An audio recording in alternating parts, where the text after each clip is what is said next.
keep your lamps trimmed and burning. The three final parables in Matthew's Gospel were, of course, all written after Jesus' resurrection and ascension to heaven, and all three make the same point. Jesus will return. No one knows when or how he will return, but his return will take many by surprise. This is the consistent thread. Be prepared, be diligent, live as Jesus taught. Today we'll hear the first of these three lessons, the parable of the 10 bridesmaids. Let's ready ourselves to receive the word of God from Matthew 25, verses 1 through 13. The reign of God can be likened to 10 bridesmaids who took their torches and went out to welcome the groom. 5 of them were foolish, while the other 5 were sensible. The foolish ones, in taking their torches, brought no oil along, but the sensible ones took flasks of oil, as well as their torches. The groom delayed his coming, so they all began to nod, and then to fall asleep. At midnight, someone shouted, "The groom is here! Come out and greet him!" At the outcry, all the bridesmaids woke up and got their torches ready. The foolish ones said to the sensible, "Give us some of your oil. Our torches are going out." But the sensible ones replied, "No, there may not be enough for you and us. You had better go to the dealers and get some yourselves." While they went off to buy it, the groom arrived, and the ones who were ready went into the wedding with him. Then the door was barred. Later, the other bridesmaids came back. "Master, Master," they cried, "open the door for us." But he answered, "I tell you, I do not know you." The moral is, keep your eyes open, for you do not know the day or the hour.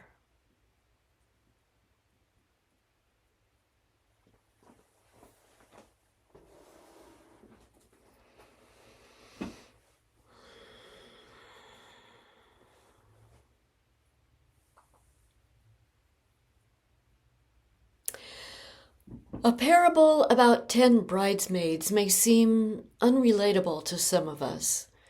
So let's take a look at what Jesus is pointing to. The work of the bridesmaids is to announce the arrival of the honored one. This may be the first big invitation that these young women have received, namely, to take on a role that acknowledges their emerging stature in the community. It's a joyful role with some responsibilities that require that they pay attention. Their assignment: bring your oil lamps and be ready to light the way to the start of a week-long great feast. Their role is similar to John the Baptizer's. Shine light on the path to the long-awaited Messiah. Well, the night grows long, coffee kiosks are closed, and lacking mobile devices, the young women's heads nod, and the lamps run out of oil. This parable isn't just about you or me dozing off and waking unprepared when the moment arrives. I think here of a passage in Isaiah, which says, "My soul yearns for you in the night. Yes, my spirit within me keeps vigil for you." Who is this you that the soul yearns for?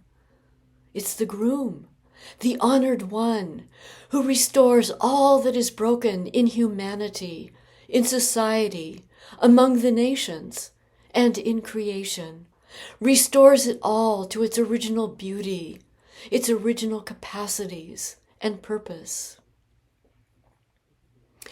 So the deeper work of those who await the arrival of the groom, the honored one, is to yearn in the night, to yearn in the darkest hours for the one who brings light and joy and occasion for a magnificent banquet.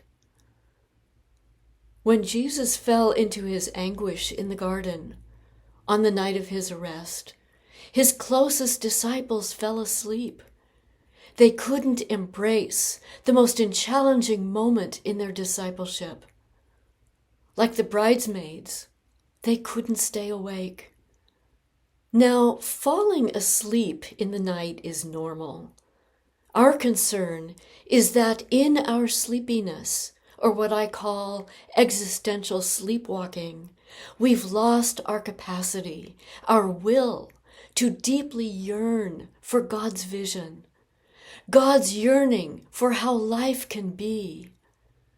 Yearning is inconvenient because it pushes my heart outward, and my heart is doing just fine where it is. This is what we can unthinkingly tell ourselves, but it's a trap, a spiritual trap.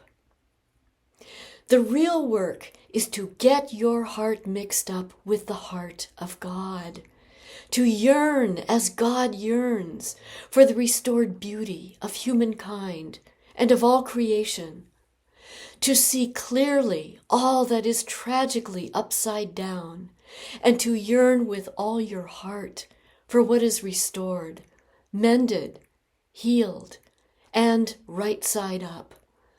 To yearn ourselves into action and readiness for action, to be prepared at all times for the arrival of the honored one who restores, blesses, and gathers all into the great feast. For those who seek the Christ-centered life, sleeping through the honored one's arrival is not an option. We do not want to hear him say, "I do not know you. I thought I knew you. I thought your heart was with mine." I personally never want to hear these words from the Master. I'm sure that you feel the same. Now, a parable is designed to be wrestled with. But here, Jesus makes his point clear, in case we dozed off through the story. Keep your eyes open, for you do not know the day, nor the hour. In short, we are responsible for our discipleship. No one can yearn for us, and no one can give a wholehearted yes on our behalf. We have to pay attention. Well, pay attention to what? The question can be anxiety-producing. What if I miss something, or run out of lamp oil, or connections, or money, or time? What if I don't measure up to expectations? What if? And when will I be ready enough? What does ready enough look like? This sounds like a bad anxiety dream, and not what God has in mind. The reign of God, which is Jesus' focus throughout his public ministry, is not about anxiously showing up for your life's assignments or meeting some list of hidden expectations. The reign of God is about being present, really present, being spirit-filled, real presence here and now, which means trust that the one who invites cares passionately, everlastingly about your one precious life. Why? Because you are the channel through whom the infinitely passionate Holy One will reach particular lives with particular good. While the parable addresses the early church's great anticipation of the return of the risen Christ, it also points to the work of building the land of the right side up, here and now. Knowing when the end times will come, when the risen Christ will appear, is not the point. The point is the integrity and the wholeheartedness with which we live our ever-maturing lives as followers of Jesus, teacher, healer, prophet, crucified Lord, and risen Christ. So what causes us to grow weary? It could be the burden of war, which lies heavy on our hearts, the burden of trauma everywhere, the burdens of intractable injustice, the burden of all that is unresolved within us. Living in the past makes us weary. Living in the future does the same. Resisting what we cannot control causes us to grow weary. And what does Jesus say repeatedly? Do not be afraid. I am with you. Keep your lamps trimmed and burning, the old spiritual says, for the time is drawing nigh. One day every one of us will sigh, if I had known you were so close, I would have stayed awake. So I offer you two questions.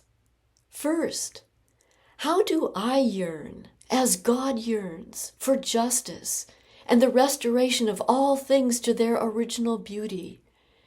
How do I do this yearning? And second, how do I get my heart mixed up with the heart of the world, as God does? What happens here? Wrestle with these questions, or with other thoughts which this parable inspires. Look for the invitations. Give yourself to God's yearning within you. It's worthy work and urgently needed. Be well, live in peace, love one another.